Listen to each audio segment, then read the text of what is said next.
Hey guys, and welcome back to another Lost Bits video right here on TetraBitGaming, the series where we explore the unused, altered, and unseen content in gaming.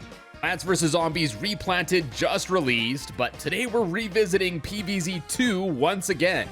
If you haven't watched my previous two videos, I highly recommend them as I'll probably be referencing back to them here. That torchwood sure looks yummy. If you've ever had these thoughts, then boy will you love today's video sponsor, Natura Pine. Natura Pine makes premium high-quality flavored toothpicks in a variety of different flavors like winter mint, Japanese peach, Texas watermelon, and they just released a brand new campfire coffee flavor too.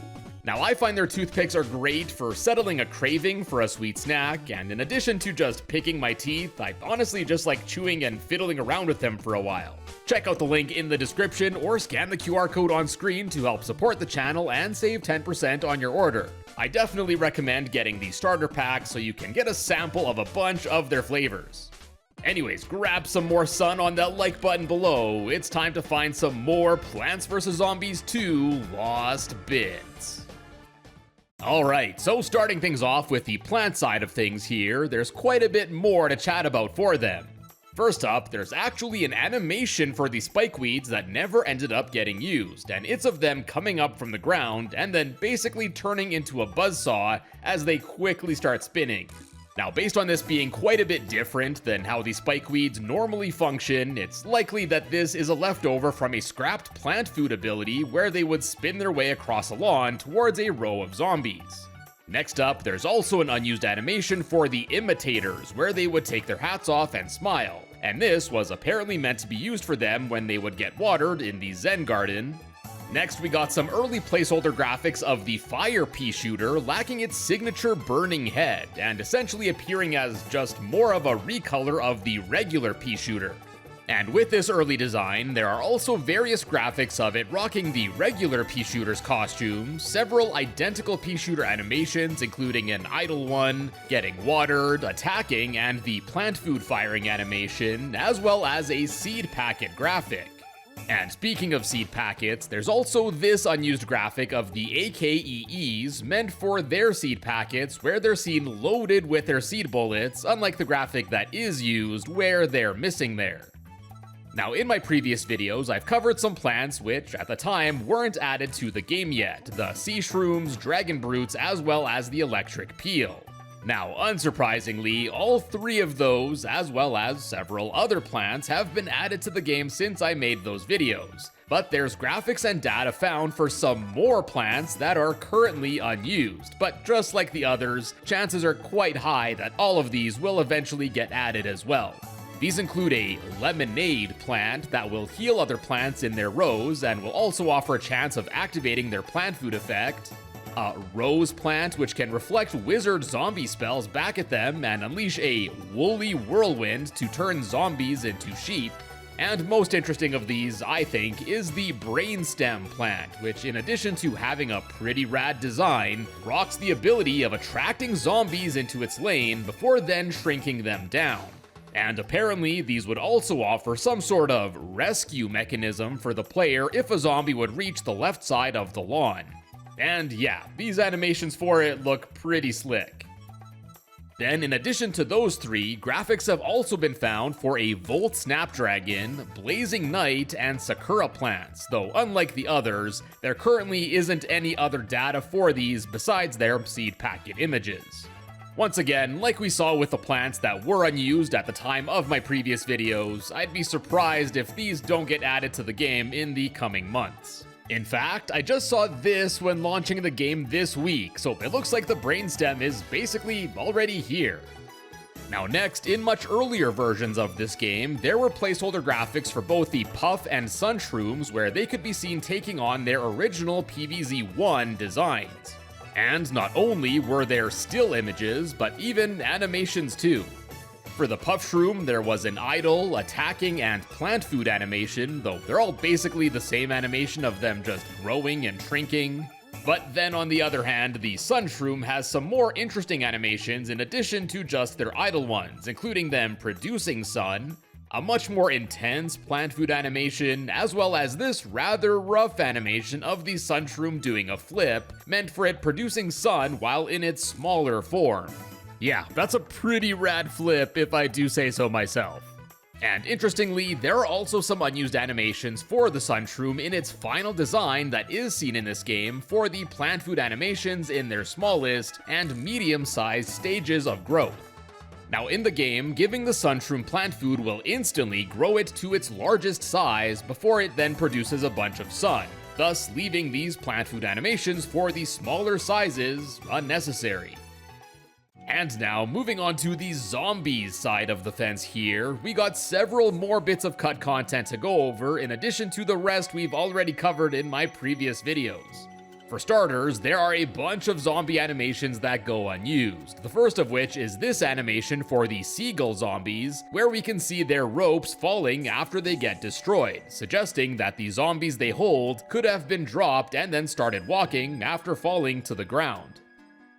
Next, there's an unused animation for the jetpack zombies, where instead of stopping when coming into contact with a plant before then hovering over it, this unused animation suggests that the zombies wouldn't slow down and would immediately hover jump over it instead, and if that's the case, I can only assume this was changed to make these fellas less difficult to deal with.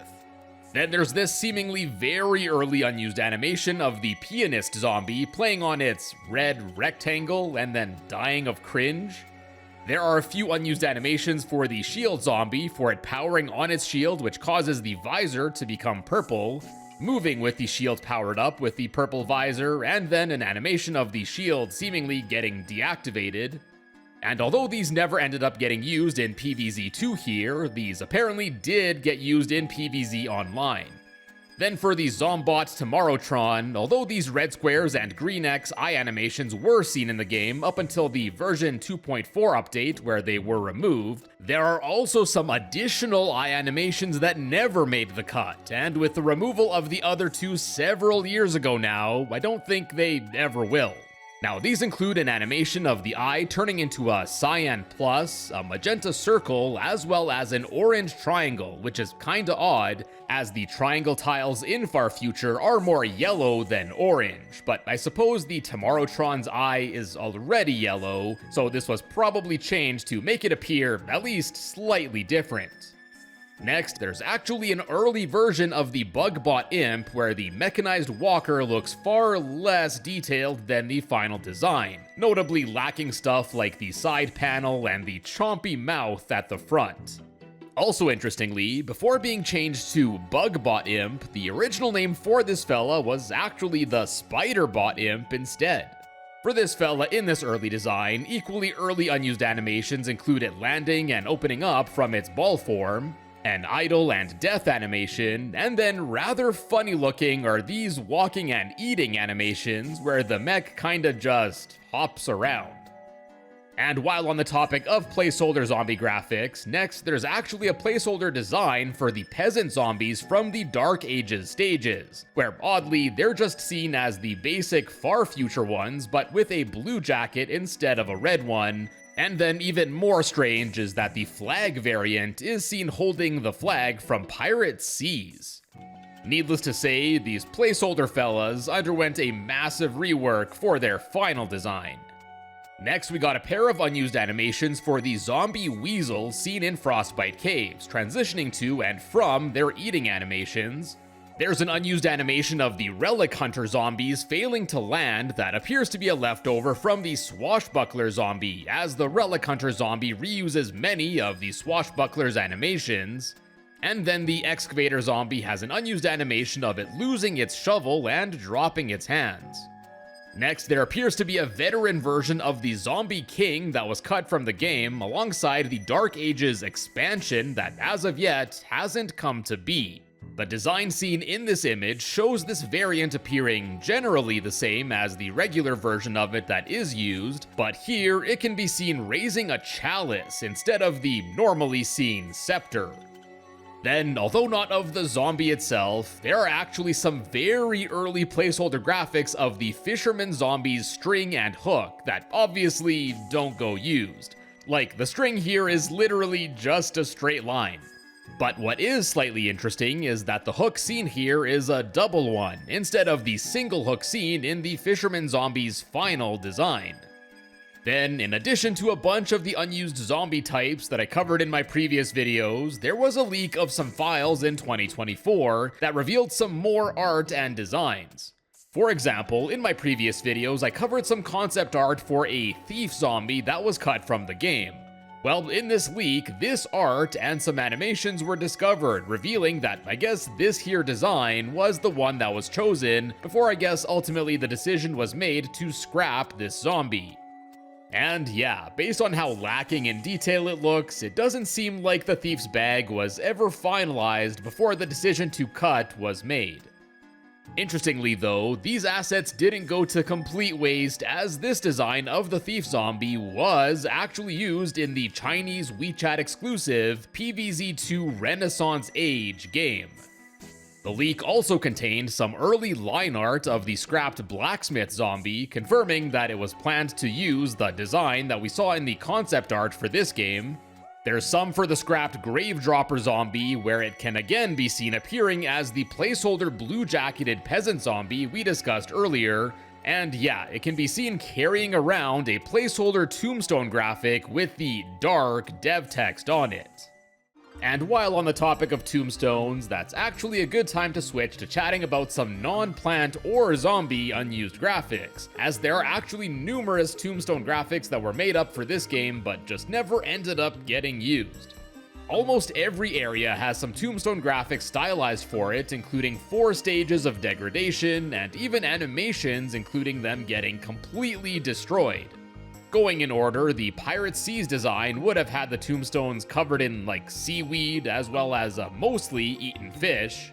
The Wild West tombstone would feature a cow skull that would fall off as it degraded. Frostbite Cave's tombstones would appear as snow-covered Inukshooks. Lost City's tombstones would take the design of a monument statue to the adventure zombies seen there.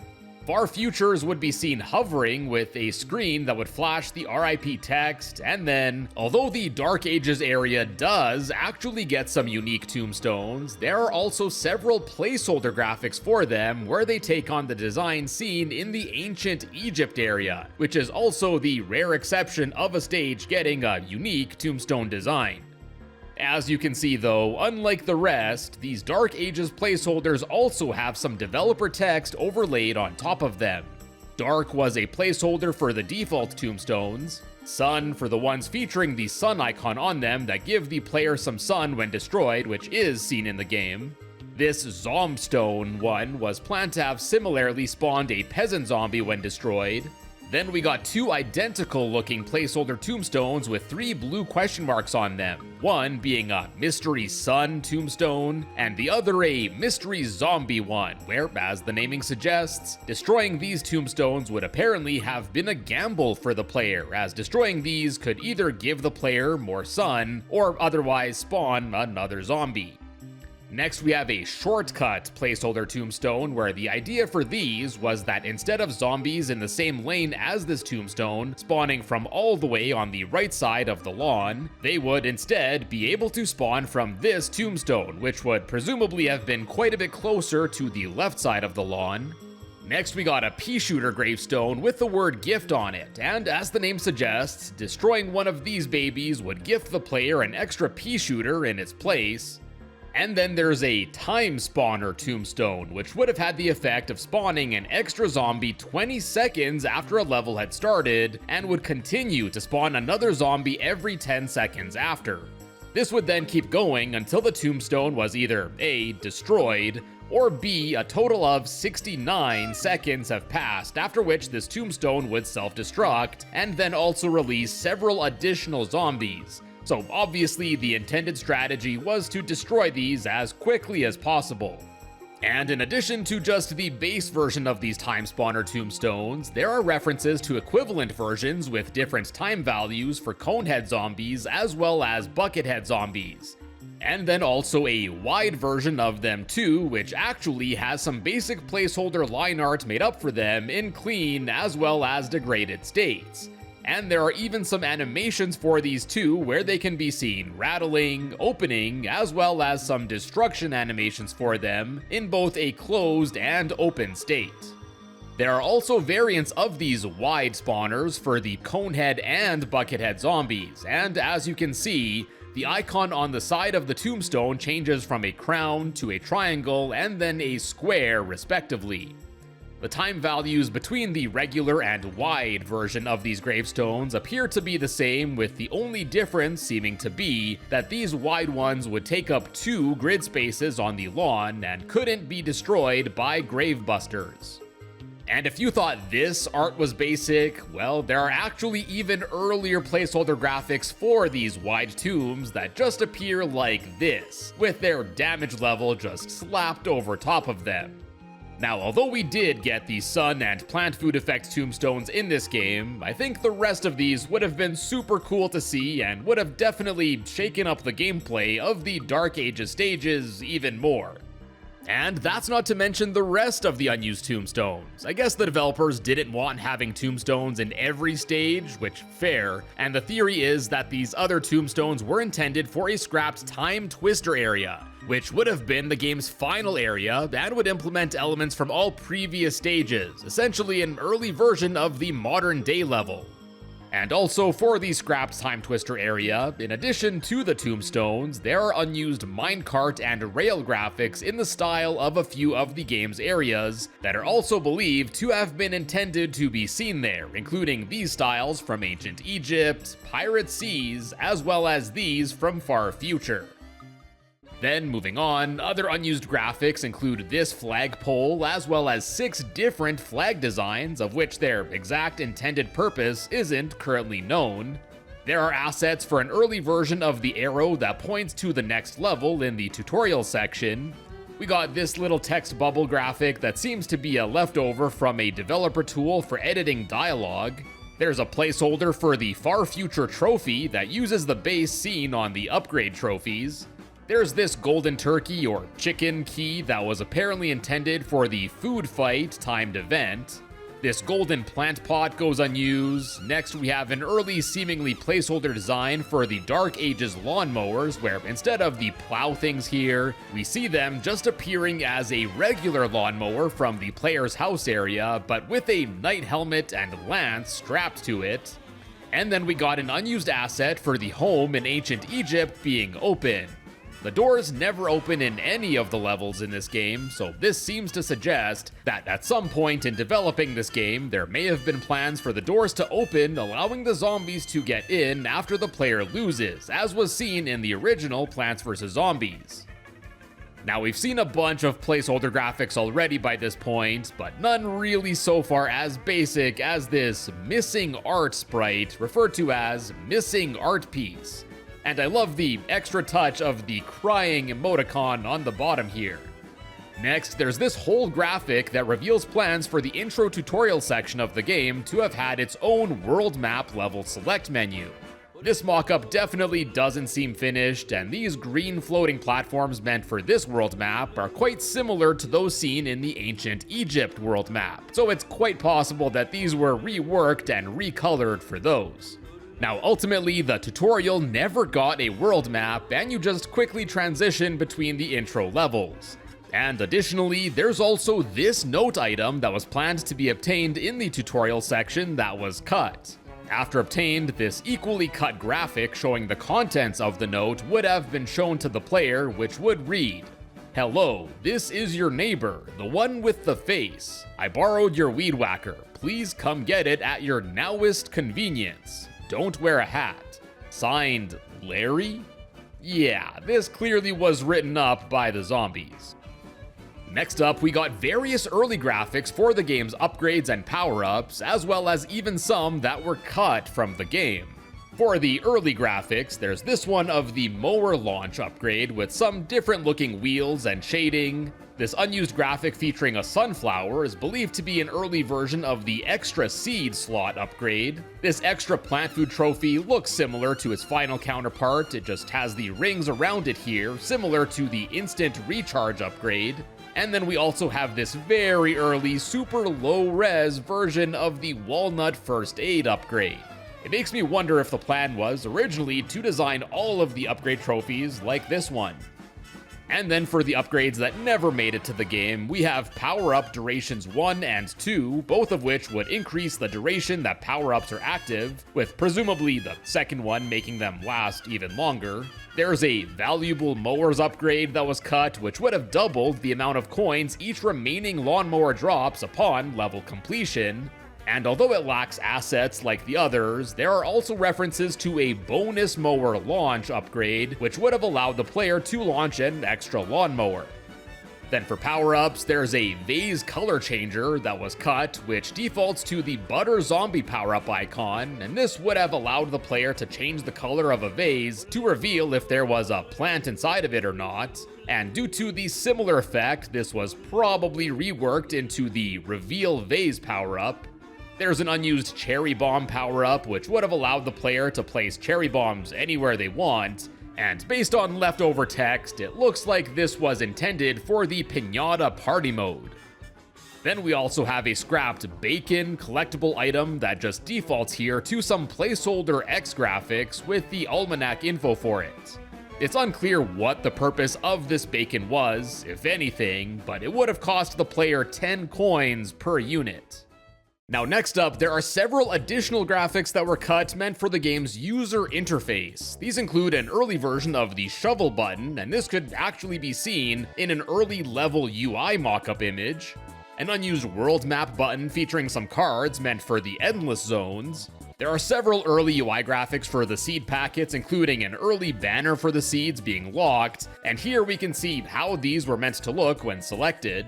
And similarly, we have graphics for a bunch of menu buttons in blue and red, with the graphics for the combined blue buttons mistakenly being ordered incorrectly. Then we have this corrected blue button set as well as this green one, and these seem to have been meant to be seen on the stage completion screens, as they can also be seen in this concept mockup of one.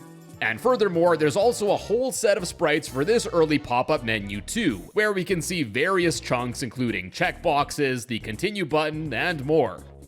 Next, we got some leftovers of a very early and basic loading animation. There are these placeholder black arrows pointing left and right, which unsurprisingly didn't end up getting used.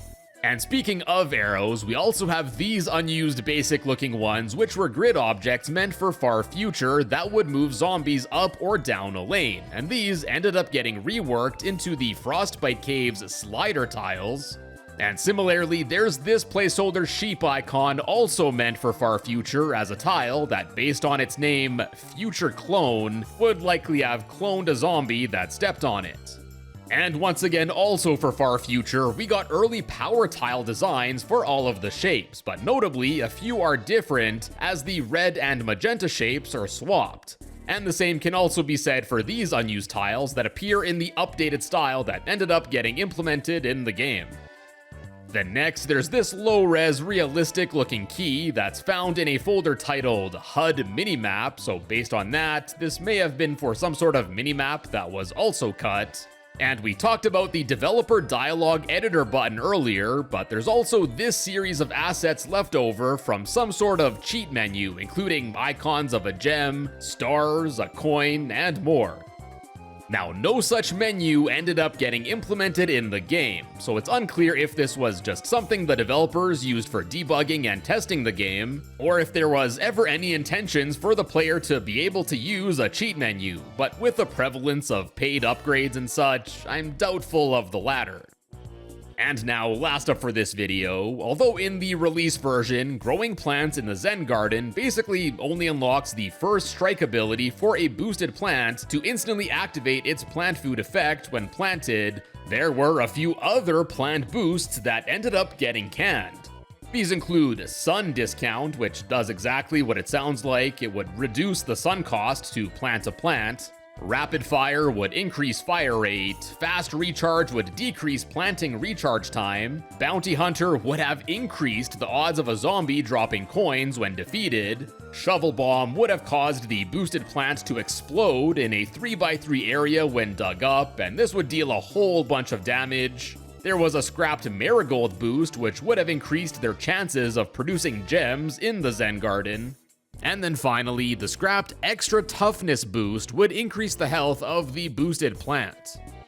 Now, much like a bunch of the other ideas that were cut from this game, honestly, I think these other boosts would have been super nice to see, and it would have added some nice variety to just the plant food buff that ended up getting chosen. And my friends, we'll leave it there for Plants vs. Zombies 2, and I hope you enjoyed. I'm super excited to check out Replanted here soon, and let me know which Plants vs. Zombies game in the series you'd like to see me cover on Lost Bits next. Check out some of my other Lost Bits videos, and be sure to subscribe to the channel with the notification bell to find your way back here in the future. And as always, thank you all so much for planting with us today, and I will see you in a bit.